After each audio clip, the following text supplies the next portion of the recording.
Assalamualaikum warahmatullahi wabarakatuh. Kami dari kelompok 5 akan mempresentasikan bab 3, yaitu analisis dan evaluasi peraturan perundang-undangan.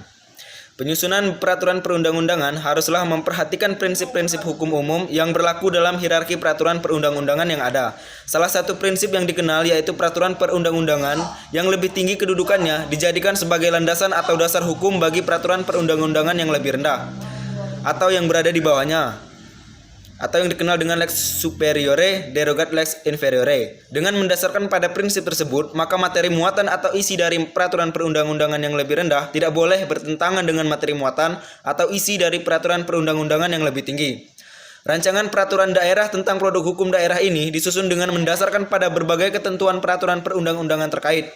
Selanjutnya, berdasarkan hierarki perundang-undangan yang berlaku di Indonesia dan materi terkait dengan tata cara produk hukum daerah adalah sebagai berikut. A. Undang-Undang Dasar Negara Republik Indonesia tahun 1945. Ketentuan yang relevan dikemukakan terkait dengan tulisan ini adalah pasal 18, ayat 1, ayat 2, ayat 3, ayat 4, ayat 5, ayat 6, ayat 7. Kemudian pasal 18B ayat 1 dan ayat 2. Poin B, Undang-Undang Nomor 8 Tahun 1999 tentang Perlindungan Konsumen. Berdasarkan ketentuan Undang-Undang Perlindungan Konsumen pasal 1 ayat 1 Undang-Undang Nomor 8 Tahun 1999, definisi perlindungan konsumen meliputi seluruh upaya untuk memastikan kepastian hukum demi memberikan perlindungan kepada konsumen. Undang-Undang Nomor 28 Tahun 2002 tentang Bangunan Gedung. Berdasarkan ketentuan Undang-Undang Nomor 28 Tahun 2002 adalah tentang fungsi bangunan gedung, persyaratan, dan penggunaan bangunan gedung pada setiap tahap penyelenggaraan bangunan gedung, ketentuan peran masyarakat dan pembinaan oleh pemerintah, dan sanksi.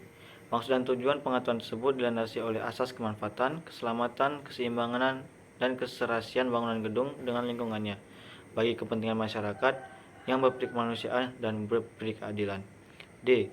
Undang-Undang Nomor 26 Tahun 2007 tentang Penataan Ruang atau Lembaran Negara Republik Indonesia tahun 2007 Nomor 68 Tambahan Lembaran Negara Republik Indonesia Nomor 4725. Beberapa ketentuan Undang-Undang Nomor 12 Tahun 2011 yang relevan dikemukakan terkait dengan tulisan ini adalah Pasal 5 Butir 1, penataan ruang berdasarkan sistem terdiri atas wilayah dan sistem internal perkotaan. 2. Penataan ruang berdasarkan fungsi utama kawasan terdiri atas kawasan lindung dan kawasan budidaya. 3. Penataan ruang berdasarkan wilayah administratif terdiri atas penataan ruang wilayah nasional, penataan ruang wilayah provinsi, dan penataan ruang wilayah kabupaten atau kota. 4. Penataan ruang berdasarkan kegiatan kawasan terdiri atas penataan ruang kawasan perkotaan, yang penataan dan kawasan perdesaan. 5. Penataan ruang berdasarkan nilai strategis. Kawasan terdiri atas penataan ruang kawasan strategis nasional, penataan ruang kawasan strategis provinsi, dan penataan ruang kawasan strategis kabupaten atau kota. E. Undang-Undang Republik Indonesia Nomor 18 Tahun 2008 tentang pengelolaan sampah. Beberapa ketentuan dalam Undang-Undang Nomor 18 Tahun 2008 yang relevan dikemukakan terkait dengan tulisan ini adalah Pasal 2 Butir 1. Sampah yang dikelola berdasarkan undang-undang ini terdiri atas A. Sampah rumah tangga, B. Sampah sejenis sampah rumah tangga, dan C. Sampah spesifik. 2. Sampah rumah tangga sebagian dimaksud pada ayat 1 huruf A berasal dari kegiatan sehari-hari dalam rumah tangga, termasuk tinja dan sampah spesifik. 3. Sampah sejenis sampah rumah tangga sebagaimana dimaksud pada ayat 1 huruf B berasal dari kawasan komersial, kawasan industri, kawasan khusus, fasilitas sosial, fasilitas umum, atau fasilitas lainnya. 4. Sampah spesifik sebagaimana dimaksud pada ayat 1 huruf C meliputi A. Sampah yang mengandung bahan berbahaya dan beracun, B. Sampah yang mengandung limbah dan berbahaya dan beracun, C. Sampah yang timbul akibat bencana, D. Puing bongkaran bangunan, E. Sampah yang secara teknologi belum dapat diolah dan atau sampah yang timbul secara tidak periodik. 5. Ketentuan lebih lanjut mengenai jenis sampah spesifik di luar ketentuan sebagaimana dimaksud pada ayat 4 diatur dengan peraturan menteri yang menyelenggarakan urusan pemerintahan di bidang lingkungan hidup. Baik, di sini saya akan melanjutkan penjelasan dari teman saya sebelumnya. Poin F, Undang-Undang Republik Indonesia Nomor 32 Tahun 2009 tentang Perlindungan dan Pengelolaan Lingkungan Hidup. Beberapa ketentuan dalam Undang-Undang Nomor 32 Tahun 2009 yang relevan dikemukakan terkait dengan tulisan ini. Pasal 2, Perlindungan dan Pengelolaan Lingkungan Hidup dilaksanakan berdasarkan asas A. Tanggung jawab negara, B. Kelestarian dan keberlanjutan, C. Keserasian dan keseimbangan, D. Keterpaduan, E. Manfaat, F. Kehati-hatian, G. Keadilan, H. Ekoregion, I. Keanekaragaman hayati, J. Pencemar membayar, K. Partisipatif, L. Kearifan lokal, M. Tata kelola pemerintahan yang baik, dan N. Otonomi daerah. Pada pasal 3, perlindungan pengelolaan lingkungan hidup bertujuan A. Melindungi wilayah negara kesatuan Republik Indonesia dari pencemaran dan atau kerusakan lingkungan hidup. B. Menjamin keselamatan, kesehatan, dan kehidupan manusia. C. Menjamin keberlangsungan kehidupan makhluk hidup dalam kelestarian ekosistem. D. Menjaga kelestarian fungsi lingkungan hidup. E. Mencapai keserasian, keselarasan, dan keseimbangan lingkungan hidup. F. Menjamin terpenuhinya keadilan generasi masa kini dan generasi masa depan. G. Menjamin pemenuhan dan perlindungan hak atas lingkungan hidup sebagai bagian dari hak asasi manusia. H. Mengendalikan pemanfaatan sumber daya alam secara bijaksana. I. Mewujudkan pembangunan berkelanjutan. Dan J. Mengantisipasi isu lingkungan global. Poin G. Undang-Undang 1 tahun 2011 tentang perumahan dan kawasan pemukiman. Perumahan adalah kumpulan rumah sebagai bagian dari pemukiman, baik perkotaan maupun perdesaan yang dilengkapi dengan prasarana, sarana, dan utilitas umum sebagai hasil upaya pemenuhan rumah layak huni. Sementara pemukiman adalah bagian dari lingkungan hunian yang terdiri atas lebih dari satu satuan perumahan yang mempunyai prasarana, utilitas umum, serta mempunyai penunjang kegiatan fungsi lain di kawasan perkotaan ataupun kawasan perdesaan. Kawasan pemukiman dalam Undang-Undang 1 tahun 2011 tentang perumahan dan kawasan pemukiman adalah bagian dari lingkungan hidup di lingkungan kawasan lindung, baik berupa kawasan perkotaan maupun perdesaan, yang mempunyai fungsi sebagai lingkungan tempat tinggal atau lingkungan hunian dan tempat kegiatan yang mendukung kehidupan dan penghunian. Jadi perumahan dan kawasan pemukiman adalah satu kesatuan sistem yang terdiri atas pembinaan, penyelenggaraan perumahan, penyelenggaraan kawasan pemukiman, pemeliharaan dan perbaikan, pencegahan dan peningkatan kualitas terhadap perumahan kumuh dan pemukiman kumuh, penyediaan tanah, pendanaan dan sistem pembiayaan, serta peran masyarakat. Pemukiman adalah kegiatan perencana pembangunan, pemanfaatan, pengendalian, termasuk di dalamnya pengembangan, pengembangan, pendanaan, dan sistem pembiayaan, serta peran masyarakat yang terkoordinasi dan terpadu. Penyelenggaraan kawasan pemukiman dilakukan untuk mewujudkan wilayah yang berfungsi sebagai lingkungan hunian dan tempat kegiatan yang mendukung peri kehidupan dan penghidupan yang terencana, menyeluruh, terpadu, dan berkelanjutan sesuai dengan rencana tata ruang. Baik, saya Rizka Saifatul Husna, NPM D1A018-158 akan melanjutkan presentasi dari teman saya sebelumnya. Yang pertama yaitu H. Undang-Undang Nomor 12 Tahun 2011 tentang pembentukan peraturan perundang-undangan. Beberapa ketentuan dalam Undang-Undang Nomor 12 Tahun 2011 yang relevan dikemukakan terkait dengan tugas ini yaitu Pasal 5. Dalam pembentukan peraturan perundang-undangan harus dilakukan berdasarkan pada asas pembentukan peraturan perundang-undangan yang baik meliputi A. Kejelasan tujuan, B. Kelembagaan atau pejabat pembentuk yang tepat, C. Kesesuaian antar jenis, hierarki, dan muatan. Huruf D yang dimaksud dengan asas dapat dilaksanakan adalah bahwa setiap pembentukan peraturan perundang-undangan harus memperhitungkan efektivitas peraturan perundang-undangan tersebut di dalam masyarakat baik secara filosofis, sosiologis maupun yuridis. Huruf E yang dimaksud dengan asas kedayagunaan dan kehasilgunaan adalah bahwa setiap peraturan perundang-undangan dibuat karena memang benar-benar dibutuhkan dan bermanfaat dalam mengatur kehidupan masyarakat, berbangsa, dan bernegara. Huruf F yang dimaksud dengan asas kejelasan rumusan adalah bahwa setiap peraturan perundang-undangan harus memenuhi persyaratan teknis penyusunan peraturan perundang-undangan, sistematika, pilihan kata atau istilah, serta bahasa hukum yang jelas dan mudah dimengerti sehingga tidak menimbulkan berbagai macam interpretasi dalam pelaksananya. Huruf G yang dimaksud dengan asas keterbukaan adalah bahwa dalam pembentukan peraturan perundang-undangan dimulai dari perencanaan, penyusunan, pembahasan, pengesahan atau penetapan dan pengundangan bersifat transparan dan terbuka. Dengan demikian, seluruh lapisan masyarakat mempunyai kesempatan yang seluas-luasnya untuk memberikan masukan dan dalam pembentukan peraturan perundang-undangan. Pasal 6. materi muatan peraturan perundang-undangan harus mencerminkan asas A. Pengayoman, B. Kemanusiaan, C. Kebangsaan, D. Kekeluargaan, E. Kenusantaraan, F. Bhinneka Tunggal Ika, G. Keadilan, H.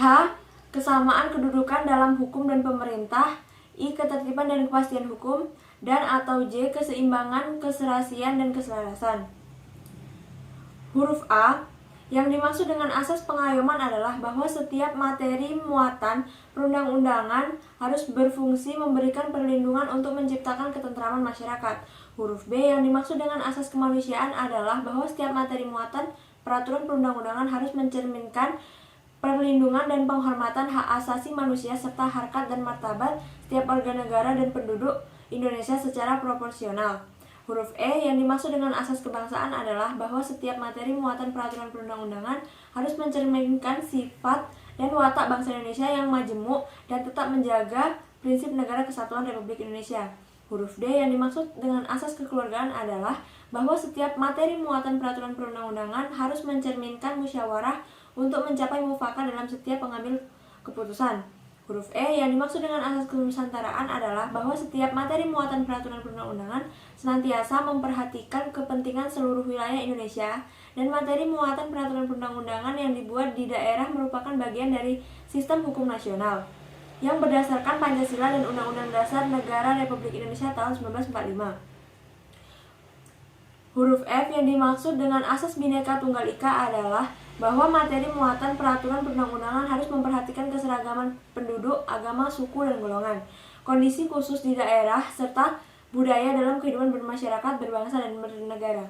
Huruf G. Yang dimaksud dengan asas keadilan adalah bahwa setiap materi muatan peraturan perundang-undangan harus mencerminkan keadilan secara proporsional bagi setiap warga negara. Huruf H. Yang dimaksud dengan asas kesamaan kedudukan dalam hukum dan pemerintahan adalah bahwa setiap materi muatan peraturan perundang-undangan tidak boleh memuat hal yang bersifat membedakan berdasarkan latar belakang antara lain agama, suku, ras, golongan, gender, atau status sosial. Huruf I. Yang dimaksud dengan asas ketertiban dan kepastian hukum adalah bahwa setiap materi muatan peraturan perundang-undangan dapat mewujudkan ketertiban dalam masyarakat melalui jaminan kepastian hukum. Huruf J. Yang dimaksud dengan asas keseimbangan, keserasian, dan keselarasan adalah bahwa setiap materi muatan peraturan perundang-undangan harus mencerminkan keseimbangan, keserasian, dan keselarasan antara kepentingan individu, masyarakat, dan kepentingan bangsa dan negara. Dalam pasal 14, materi muatan peraturan daerah provinsi dan peraturan daerah kabupaten atau kota berisi materi muatan dalam rangka penyelenggaraan otonomi daerah dan tugas pembantuan serta menampung kondisi khusus daerah dan atau penjabaran lebih lanjut peraturan perundang-undangan yang lebih tinggi. Baiklah, saya akan melanjutkan pembahasan yang telah dibacakan oleh teman saya, yaitu di bagian bab 3 huruf I. Undang-Undang Nomor 20 Tahun 2011 tentang Rumah Susun atau Lembar Negara Republik Indonesia tahun 2011 Nomor 108, tambahan Lembaran Negara Republik Indonesia Nomor 5252. J. Undang-Undang Nomor 23 Tahun 2014 tentang Pemerintahan Daerah. Beberapa ketentuan dalam Undang-Undang Nomor 23 Tahun 2014 yaitu relevan dikemukakan terkait dengan tulisan ini, yaitu pasal 12 ayat 1. Urusan pemerintah wajib yang berkaitan dengan pelayanan dasar sebagaimana dimaksud dengan pasal 11 ayat 2 meliputi A. Pendidikan, B. Kesehatan, C. Pekerjaan umum dan penataan ruang, D. Perumahan rakyat dan kawasan permukiman, E. Ketentraman, ketertiban umum dan perlindungan masyarakat, dan F. Sosial. Ayat 2. Urusan pemerintah wajib yang berkaitan dengan pelayanan dasar sebagaimana dimaksud dengan pasal 11 ayat 2 meliputi A. Tenaga kerja, B. Pemberdayaan perempuan dan perlindungan anak, C. Pangan, D. Pertahanan, E. Lingkungan hidup, F. Administrasi kependudukan dan pencatatan sipil, G. Pemberdayaan masyarakat dan desa, H. Pengendalian penduduk dan keluarga berencana, I. Perhubungan, J. Komunikasi dan informatika, K. Koperasi usaha kecil dan menengah, I. Penanaman modal, M. Mempermudah dan olahraga, N. Statik, O. Persediaan, P. Kebudayaan, Q. Perpustakaan, dan R. Kearsipan. Ayat 3. Urusan pemerintah pilihan sebagaimana dimaksud dalam pasal 11 ayat 1 meliputi kelautan dan perikanan, B. Pariwisata, C. Pertanian, D. Kehutanan, E. Energi dan sumber daya mineral, F. Perdagangan, G. Perindustrian, dan H. Transmigrasi. Huruf K. Peraturan Pemerintah Nomor 36 Tahun 2005 tentang petunjuk pelaksanaan Undang-Undang Nomor 28 Tahun 2002 tentang bangunan gedung Lembaran Negara Republik Indonesia Tahun 2005 Nomor 83 tambahan Lembaran Negara Republik Indonesia Nomor 4532. L. Peraturan Pemerintah Nomor 79 Tahun 2005 tentang pedoman pembinaan dan pengawasan penyelenggaraan pemerintah daerah Lembaran Negara Tahun 2005 Nomor 165 tambahan Lembaran Negara Nomor 4593. M. Peraturan Pemerintah Nomor 15 Tahun 2010 tentang penyelenggaraan penataan ruang Lembar Negara Republik Indonesia Tahun 2010 Nomor 21 tambahan Lembar Negara Republik Indonesia Nomor 5103. N. Peraturan Pemerintah Nomor 27 Tahun 2014 tentang pengelolaan barang milik negara atau daerah atau lembaga negara Republik Indonesia Tahun 2014 Nomor 78 tambahan Lembaran Negara Republik Indonesia Nomor 4855. O. Peraturan Pemerintah Nomor 88 Tahun 2014 tentang pembinaan penyelenggaraan perumahan dan kawasan permukiman Lembaran Negara Republik Indonesia Tahun 2014 Nomor 320 tambahan Lembaran Negara Republik Indonesia Nomor 5615. Selanjutnya akan dibacakan oleh teman saya. Baiklah, nama saya Risma Tuaromaito Sitanggang, NPMB 1A018175. Kali ini saya akan melanjutkan penjelasan dari teman saya sebelumnya. P. Peraturan Pemerintah Nomor 14 Tahun 2016 tentang penyelenggaraan perumahan dan kawasan permukiman pada Lembaran Negara Republik Indonesia tahun 2016 Nomor 101 dan tambahan Lembaran Negara Republik Indonesia Nomor 5883. Q. Peraturan Pemerintah Nomor 64 Tahun 2016 tentang pembangunan perumahan masyarakat berpenghasilan rendah terdapat pada Lembaran Negara Republik Indonesia tahun 2016 Nomor 316 serta tambahan Lembaran Negara Republik Indonesia Nomor 6004. R. Peraturan Menteri Dalam Negeri Nomor 19 Tahun 2016 tentang pedoman pengelolaan barang milik daerah. S. Peraturan Menteri Dalam Negeri Nomor 9 Tahun 2009 tentang pedoman penyerahan prasarana, sarana, dan utilitas perumahan dan permukiman di daerah. T. Peraturan Menteri Pekerjaan Umum Nomor 19 /PRT/M/2011 tentang persyaratan teknis jalan dan kriteria teknis jalan terdapat pada Berita Negara Republik Indonesia tahun 2011 nomor 900. U. Peraturan Menteri Pekerjaan Umum nomor 03/PRT/M/2013 tentang penyelenggaraan prasarana dan sarana persampahan dalam penanganan sampah rumah tangga dan sampah sejenis sampah rumah tangga terdapat pada Berita Negara Republik Indonesia tahun 2013 nomor 470. V. Peraturan Menteri Perumahan Rakyat Nomor 12 Tahun 2014 tentang pedoman penyusunan rencana pembangunan dan pengembangan perumahan dan kawasan permukiman daerah provinsi dan daerah kabupaten kota terdapat pada Berita Negara Republik Indonesia tahun 2014 nomor 1490. W. Peraturan Menteri Pekerjaan Umum Perumahan Rakyat Nomor 2/PRT/M/2016 tentang peningkatan kualitas terhadap perumahan kumuh dan permukiman kumuh terdapat pada Berita Negara Republik Indonesia tahun 2016 nomor 172. X. Peraturan Menteri Pekerjaan Umum dan Perumahan Rakyat nomor 5/PRT/M/2016 tentang izin mendirikan bangunan gedung terdapat pada Berita Negara Republik Indonesia tahun 2016 nomor 176. G. Peraturan Menteri Pekerjaan Umum dan Perumahan Rakyat Nomor 13/PRT/M/2016 tentang bantuan stimulan perumahan swadaya terdapat Berita Negara Republik Indonesia tahun 2016 nomor 664, kemudian Z, Peraturan Menteri Pekerjaan Umum dan Perumahan Rakyat nomor 21/PRT/M/2016 tentang kemudahan dan atau bantuan perolehan rumah bagi masyarakat berpenghasilan rendah terdapat pada Berita Negara Republik Indonesia tahun 2016 nomor 892 sebagaimana diubah dengan Peraturan Menteri Pekerjaan Umum dan Perumahan Rakyat nomor 26/PRT/M/2016 tentang perubahan atas Peraturan Menteri Pekerjaan Umum dan Perumahan Rakyat nomor 21/PRT/M/2016 tentang kemudahan dan atau bantuan perolehan rumah bagi masyarakat berpenghasilan rendah terdapat pada Berita Negara Republik Indonesia tahun 2016 nomor 892, kemudian AA mengenai Peraturan Daerah Kabupaten Kepahyang nomor 9 tahun 2007 tentang Rencana Tata Ruang Wilayah Kabupaten Kepahyang, kemudian BB yaitu tentang Peraturan Bupati Kepahyang nomor 35 tahun 2016 tentang Pembangunan Wilayah Terpadu Kabupaten Kepahyang. Demikianlah mengenai bab 3 analisis dan evaluasi peraturan perundang-undang dari kelompok kami. Kami akhiri, wassalamualaikum warahmatullahi wabarakatuh.